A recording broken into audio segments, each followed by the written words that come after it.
Oh, okay. Okay, great. I am so totally unprepared for this. I mean, I brought what is this? You are a patchwork quilt. Where did I get this from? Shows you how unprepared I am. But guess what? I love being unprepared. In fact, I've been unprepared most of my life. So everything that's ever happened to this point, leading up to this point, I've been unprepared for. Even yesterday, getting here was such a challenge, as a lot of you know from Facebook. I put that whole thing, my harangue was on there yesterday. I don't know how I wound up here, but I'm supposed to be here.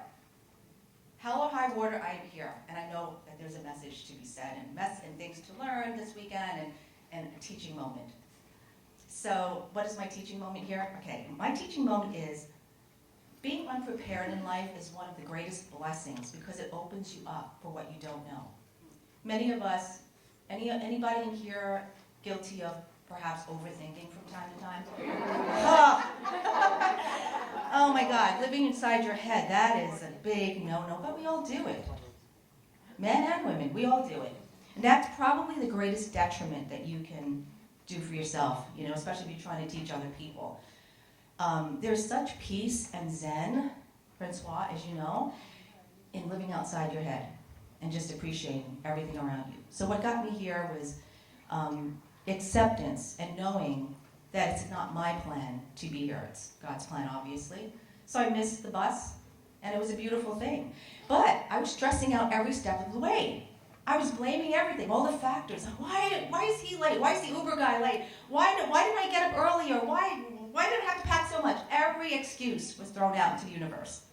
And it came back to me in full force because I missed the bus by 20 seconds. So I waited for the next one, and I had a dreamboat of a driver. He was entertaining us the entire trip. Little comments, little quirks, and humor here and there. And I kept laughing. You know what? Nobody in the bus laughed. I gave belly laughs because he deserved it. And that's what life's about. For me anyway, life is about living and enjoying every moment and looking for the peaceful moments in every step that you take. And that helps you to get outside of your head. When you're outside of your head, there's happiness. And I know, because I lived in there for 5 decades. And it wasn't until my 50s. Oh, I'm dating myself on camera. Wasn't it? Till that, thank you so much, that decade that I actually fell down on my knees and said, God, I am unhappy. I don't want to live like this anymore. What do I need to do? My life has drastically changed in the last 3 years because I actually just gave completely up. I get outside of my head and I said, I don't care anymore. And I didn't mean that in a negative way. I meant that in the most positive, stimulating way that you can think of.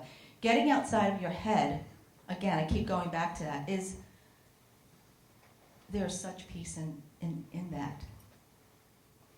And there's a saying by spiritual leader Thich Nhat Hanh, whom I've been following for years. Very simple, very understated, very humble human being. And one of his quotes is, peace is every step. Every step you take. When you're walking, you meditate. When you're washing dishes, you meditate. When you're cooking, you meditate. Take those little moments to use them as escape and therapy and meditation. Because there's beauty in everything.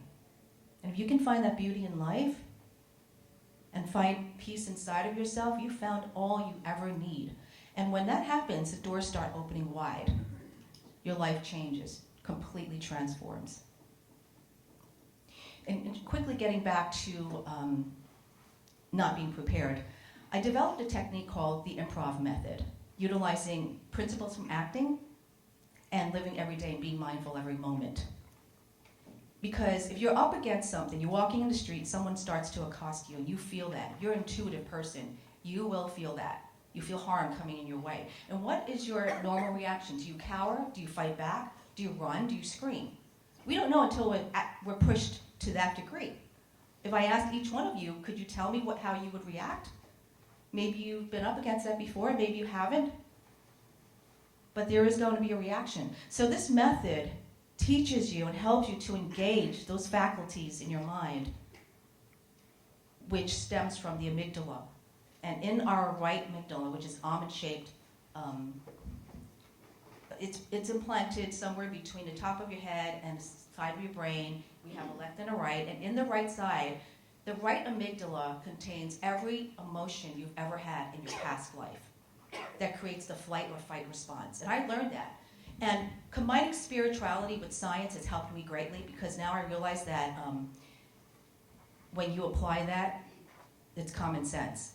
And am I on the clock? Okay, so yeah, just to end here, look for peace in every moment while you're sitting here, when you're listening to fabulous speakers, when you walk out the door, because it's there. And see if you start to change your perception, your way of thinking, just by finding peace within yourself. Thank you.